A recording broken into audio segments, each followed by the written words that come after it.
నేను చేయను.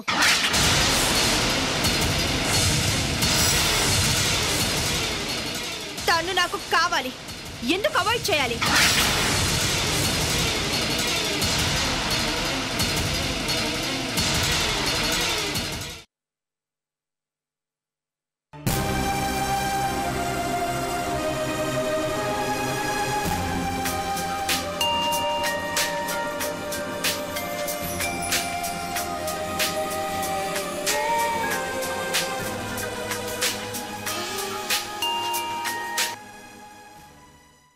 చెప్పొదినా. నందిని ఇంటికొచ్చింది. దేనికి? నాకు ఆయనకి బుద్ధి చెప్పడానికి. ఓహో, నువ్వు ఆ రుద్రకి వార్నింగ్ ఇచ్చిన విషయం తెలిసిందన్నమాట. వాడు దానికి చెప్పుంటాడు. అదొచ్చి మా ఆయనకి చెప్పి ఆయనతో నన్ను తిట్టించింది. అన్నయ్య ఏమంటున్నాడు? నందిని ఏం చెప్పింది అని అడుగు. ఏం చెప్పింది?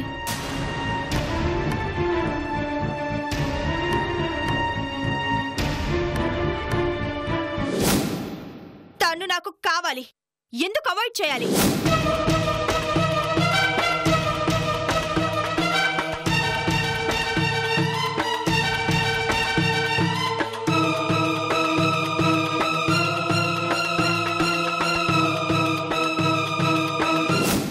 ఇప్పుడు మా ఇంటికి ఒక మగతోడు లేదు, ఇంటికి ఆసరా లేదు.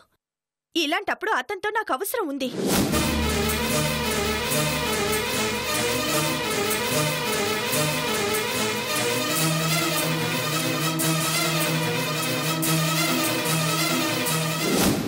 మా ఇంటికి ఒక మగ దిక్కు లేదు అన్న లోటు తీరాలి అంటే నాకు రుద్ర కావాలి.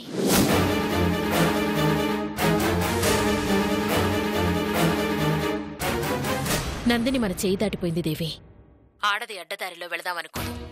వన్స్ వెళదామని ఫిక్స్ అయితే ఆ అడ్డదారిని కూడా రహదారిగా మార్చేసుకుంటుంది. ఎవరు అడ్డం వచ్చినా అడ్డం తీసుకుని మరీ వెళ్ళిపోతుంది. ఇప్పుడు మనం ఏం చెయ్యాలి?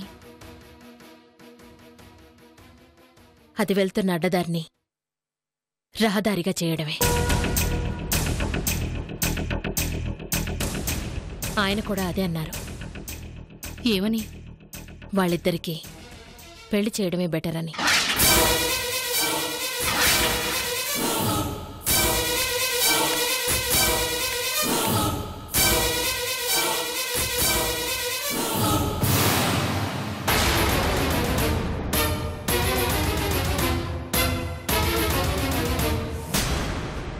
అంతకు మించి వేరే దారేవి కనపడ్డం లేదు దేవి.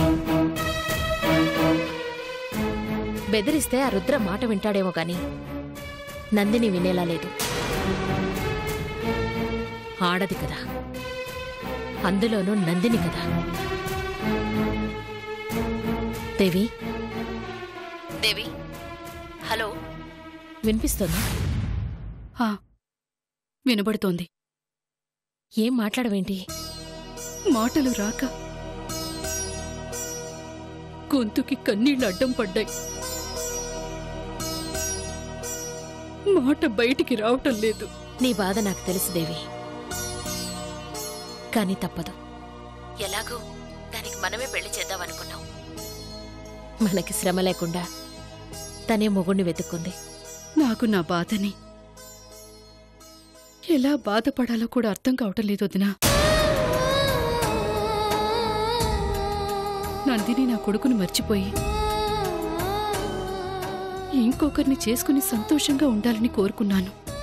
కానీ ఇంత త్వరగా నా కొడుకుని మర్చిపోయిందే అన్న బాధ, ఆ రుద్రతో తిరుగుతుందన్న కోపం, అది మారినందుకు సంతోషపడాలో బాధపడాలో అర్థం కాని పరిస్థితి. సరే, ఏదైతే అదే జరుగుతుంది. మీకెలా ఇష్టమైతే అలాగే చెయ్యండి. అది ఇప్పుడు జానకి ప్లేస్లో ఉందని అన్నయ్య అనుకుంటున్నాడు. మీరు దాని కూతురుగా స్వీకరించారు. దానికి పెళ్లి చేసి పంపిస్తారో లేక ఇంకేం చేసి వదిలించుకుంటారో మీ ఇష్టం. ఇక దానికి నాకు ఏ సంబంధం లేదు. దాని గురించి నా దగ్గర ఏం మాట్లాడద్దు, ఇంకేమీ చెప్పొద్దు. దేవి, ఏంటా మాటలు? ఇలాంటి టైంలోనే ధైర్యంగా ఉండాలి. గుండెని రాయి చేసుకోవాలి. మనకిష్టం ఉన్నా లేకపోయినా ఒక రకంగా మనల్ని నమ్ముకున్న ఆడపిల్ల నందిని. తను కోరుకున్నట్టే చేద్దాం. నువ్వు తనకి అత్తవి. లోక దృష్టిలో చెడు కాకు. ఈ పెళ్ళయ్యేంతవరకు కాస్త ఓర్పుగా ఉండు.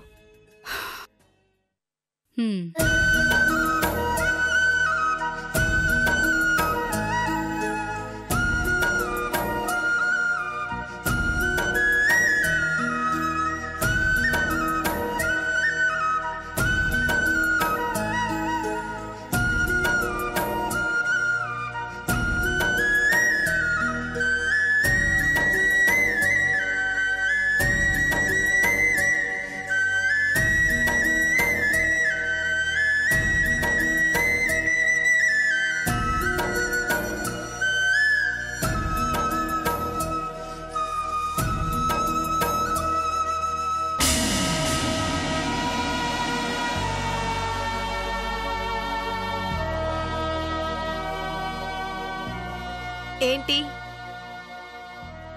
ఎక్కడికెళ్ళొస్తున్నావు? ఆహా, అప్పుడే మీ వదిన ఫోన్ చేసిందా? బాగా కనిపెట్టావు.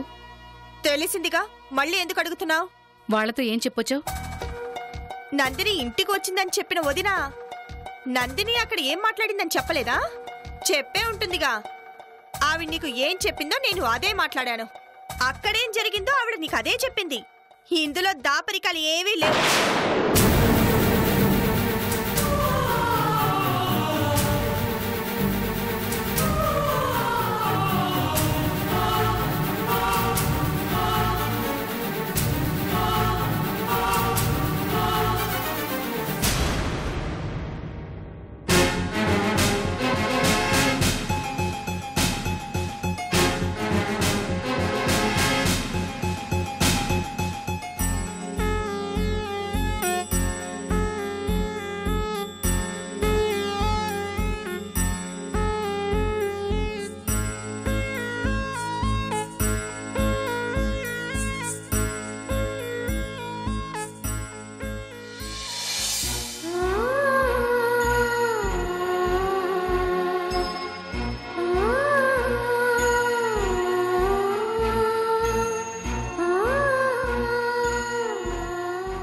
ఇలా ఎంతకాలం బాధపడతావు? ఒక మంచి మనిషి గురించి ఎన్నాళ్ళైనా ఆలోచించొచ్చు, కానీ యోగి లాంటి మనిషి గురించి ఒక్క క్షణం కూడా ఆలోచించకూడదు. వదిలే. నాకు నీ అంత ఆత్మస్థైర్యం లేదు జానకి.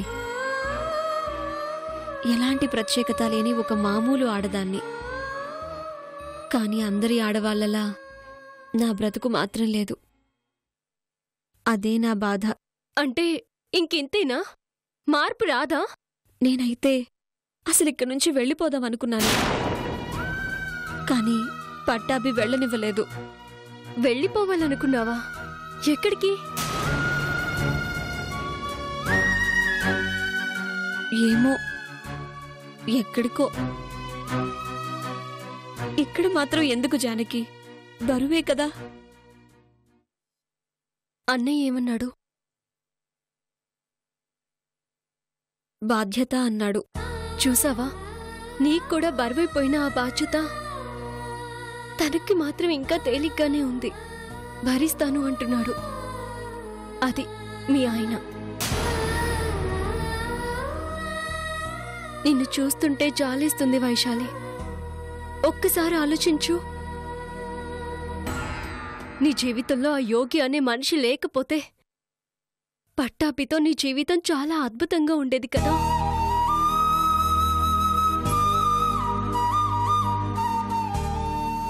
భగవంతుడు నీకు పట్టాభి అనే వరాన్నిచ్చాడు, కానీ నువ్వు యోగి అనే శాపాన్ని వెతుక్కుంటూ వెళ్ళావు. అలా వెళ్లకుండా ఉండుంటే, తాళిని గౌరవించి నువ్వు పట్టాభితోనే ఉండుంటే ఎంత బావుండేది.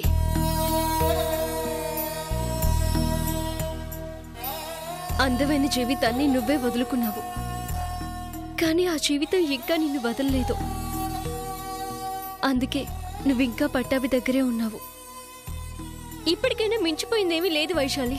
ఆలోచించు. నీకా జీవితం కావాలి అనుకుంటే నీ బ్రతుకు నిన్నటికంటే బాగుంటుంది. సరేనా?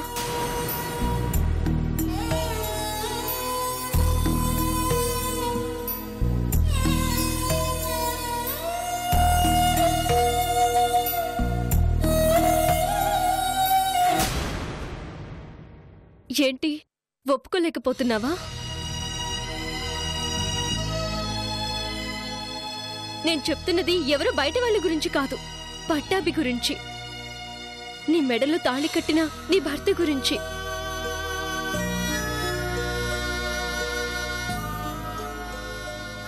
ఇది తప్పని నేను అనుకోవడం లేదు. మీరిద్దరూ కలవకపోవడమే తప్పనిపిస్తుంది. ఆలోచించి నిర్ణయం తీసుకో.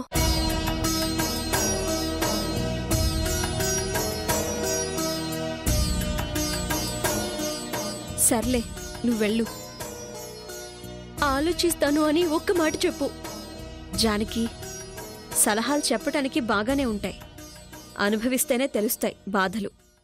నా బ్రతుకేదో నేను బ్రతుకుతాను, నువ్వెళ్ళు.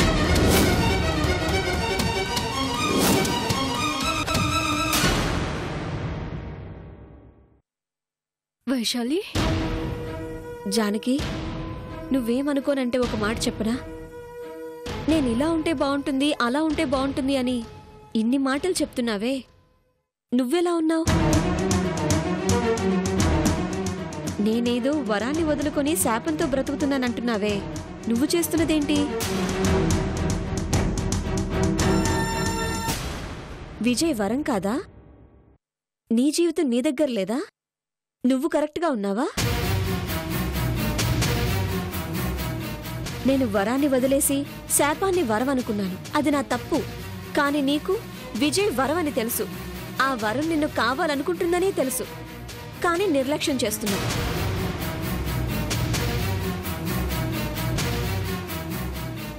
నేను చేసింది తప్పు, నువ్వు చేస్తున్నది నేరం. నాది మూర్ఖత్వం, నీది నిర్లక్ష్యం. అసలు మీ ఇద్దరికి అడ్డేంటి?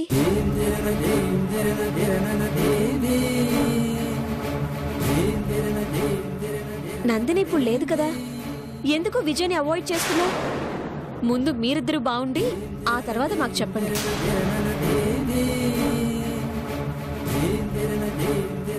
ఫస్ట్ నిన్ను నువ్వు చెక్ చేసుకో, సెటరేట్ చేసుకో, ఆ తర్వాత నాకు చెప్పు ప్లీజ్.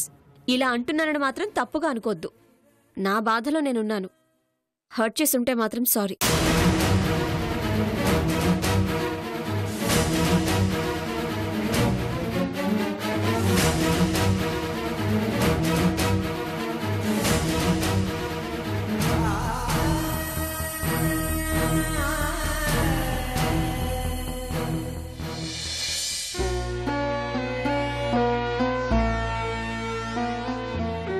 వైశాలిని ఎందుకు వెళ్ళొద్దన్నావు? భయమేసింది. వాడు వదిలేశాడు, నేను కూడా వదిలేస్తే తనేమైపోతుంది? అదేంటి, పేరెంట్స్ లేరా? తన పుట్టిల్లు, బంధువులు, స్నేహితులు ఎవరూ లేరా?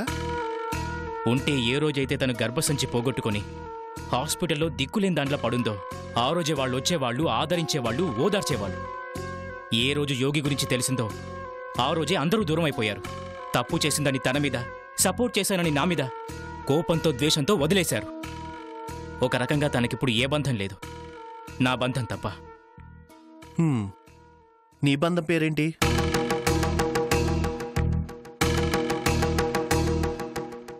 ఏంటి?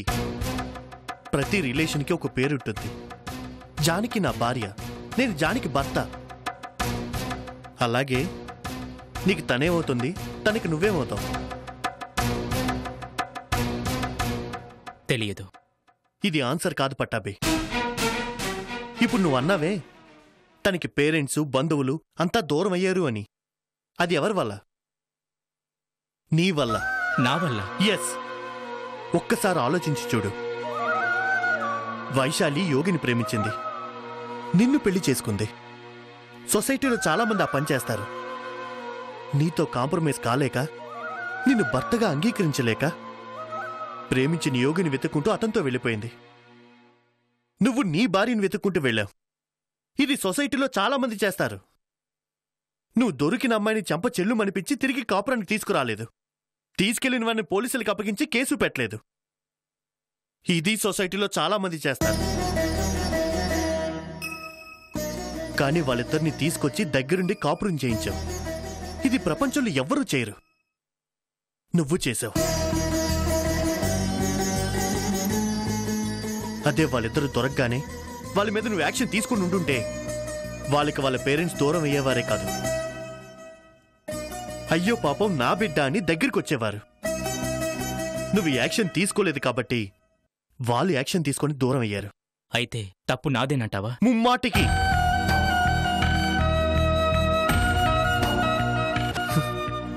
అవును పట్టాభి, త్యాగం చేశానని నువ్వు, తెగించి హ్యాపీగా ఉన్నావని వాళ్ళిద్దరూ ఎవరికి వాళ్ళు ఫీల్ అయ్యారు. మీ ముగ్గురు కలిసి సంప్రదాయం అనే సముద్రంలో ఎదురెదడానికి ప్రయత్నించారు. కానీ యోగి ఎదురెదలేక తిరిగి వెళ్ళిపోయాడు. మీరిద్దరూ ఏమీ కాకుండా మిగిలిపోయారు.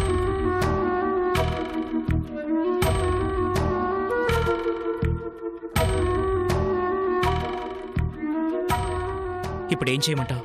చెప్తే చేస్తావా? ఏంటి? ఈ సమస్యకి పరిష్కారం ఒక్కటే. నువ్వు వైశాలిని మళ్ళీ భారీగా స్వీకరించాలి.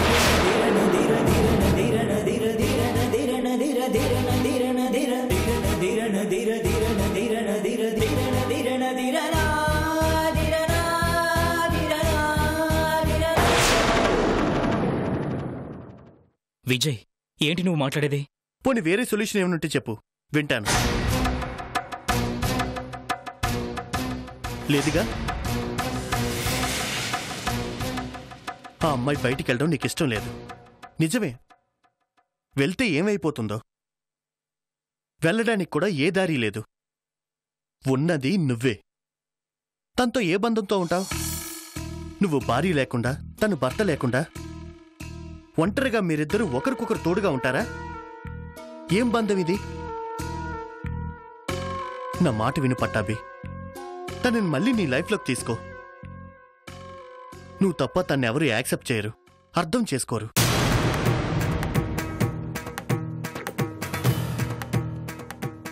ఏంటి నేను చెప్పింది నిజమా కాదా? ఏమో, నాకు తెలియదు.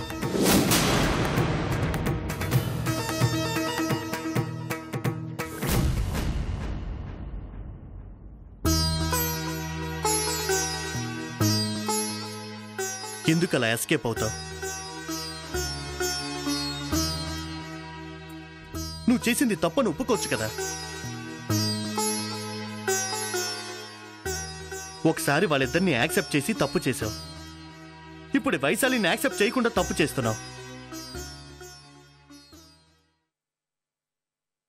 ఇలా తప్పుల మీద తప్పులు ఎన్ని చేస్తావు? ప్లీజ్ విజయ్, దయచేసి నేను తప్పు చేశాను అనుకో. ఎస్ అంటాను. నువ్వు చేసింది చేస్తుంది తప్పే. Stop it! Stop it!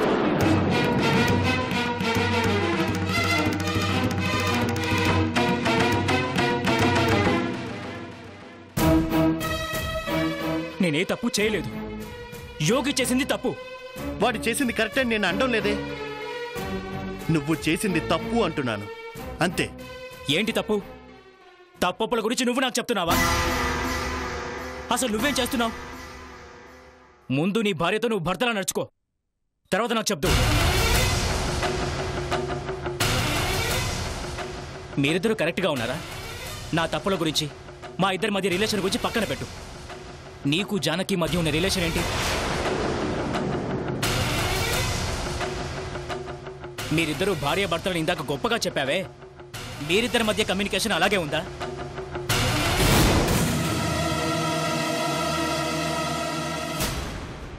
నేను వైశాలి మా ఫ్లాట్లో ఎలాగున్నామో కింద మీరిద్దరూ అలాగే ఉన్నారు. అంతగానే ఎక్కువ ఉందా?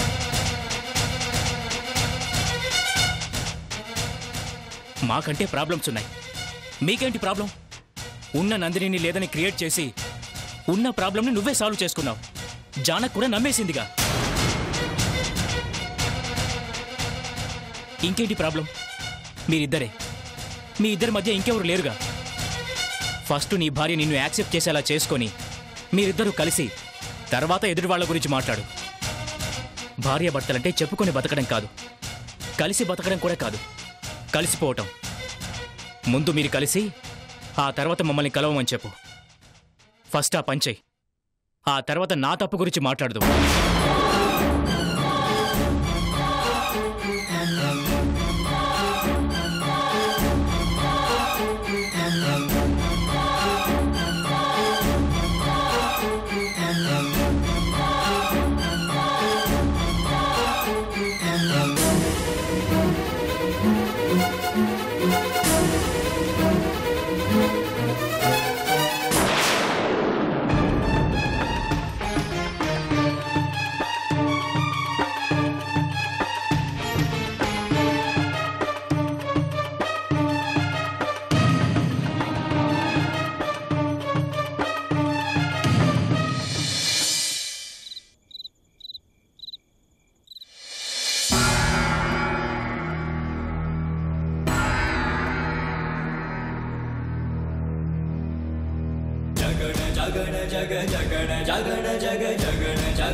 జగణ